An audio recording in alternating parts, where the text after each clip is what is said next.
The emotional roller coaster of selling your home. Selling your home isn't just a business transaction, it's an emotional roller coaster.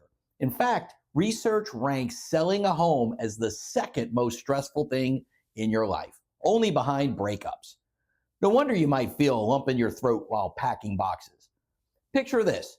You're walking through your empty living room one last time, recalling the pitter-patter of your kids' feet and countless family dinners. It hits you. It's not the walls you'll miss, it's the memories.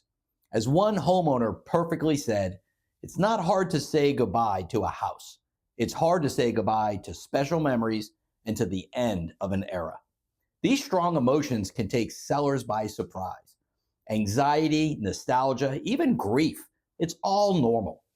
The trouble comes when emotions start affecting your decisions, like overpricing your home because you love it so much, or rejecting a good offer out of pride.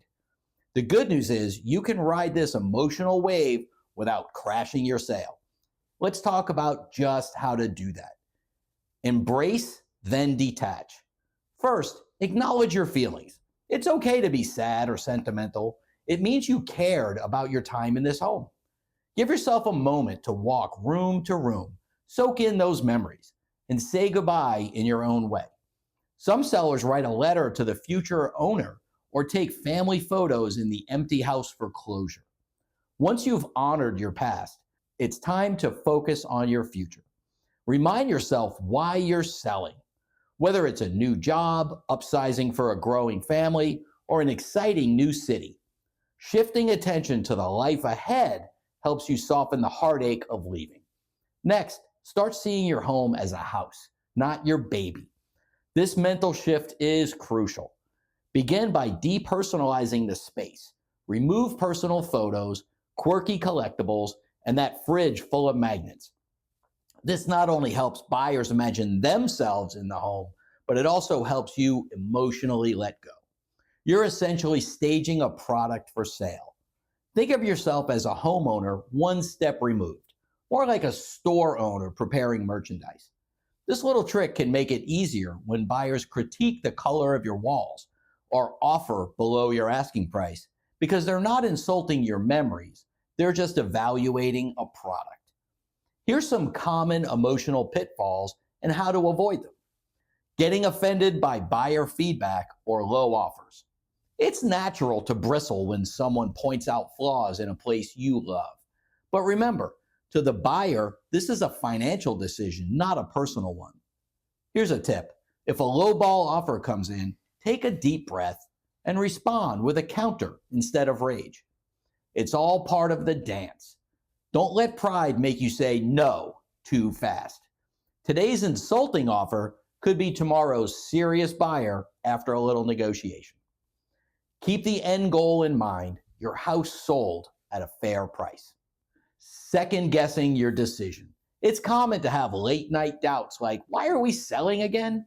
Especially if memories run deep or neighbors feel like family. One minute you're excited for your new chapter, the next you're clutching the doorframe, not wanting to let go. When those moments strike, revisit your why, the reasons you decided to move. Maybe it's to be closer to loved ones or to get that extra space you need. Change is hard, but often it leads to growth. As the adult child of an empty nester described after selling the longtime family home, she realized it was okay because it made her parents happier in the end. Focus on that positive outcome. Are you paralyzed by nostalgia? You might find yourself procrastinating a little because it feels like closing a chapter of your life. To combat this, set concrete moving forward steps. For example, schedule a date for a yard sale or start a memory box for each family member where one favorite memento from the house goes. By actively doing something, you'll feel momentum and purpose, which fights off the nostalgia paralysis. Strategies to balance heart and mind. Lean on your agent or a friend. A great real estate agent isn't just a transaction facilitator. We've seen the emotional turmoil sellers go through and can provide some perspective. If you are feeling unsure about an offer or an aspect of the process, talk it out. Sometimes hearing, this is actually a really solid offer for the current market, from a professional can cut through the emotional fog and help you make a clear-headed choice. If you don't have an agent or prefer a friend, pick someone level-headed to be your sounding board. Create excitement for the next home. Start planning something fun for your new place. Envision where your furniture will go. Imagine hosting friends there, or pick out a color to paint at least one room to make it yours. By mentally decorating your next home, you transfer attachment from the old to the new. It gives you something to look forward to, which naturally eases the pain of what you're leaving. Looking forward to new memories you'll create can put your mind at ease. Keep reminders of the old, but embrace the new. It's okay to keep a keepsake, but also remember the memories stay with you regardless. The experiences you had can be cherished forever without needing the physical house. Selling your home will tug at your heartstrings, no doubt about it.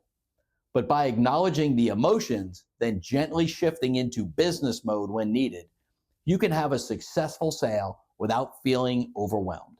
Thousands of people do it every day, and many actually find that once the papers are signed, relief and excitement take over. You're not saying goodbye to your life just to a building.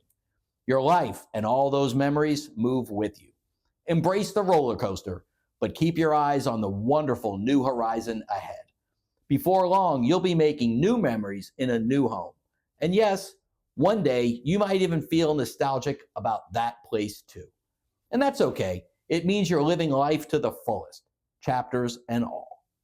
I'm Tom McNamara, and this has been your Real Estate Insider. See you in the next one.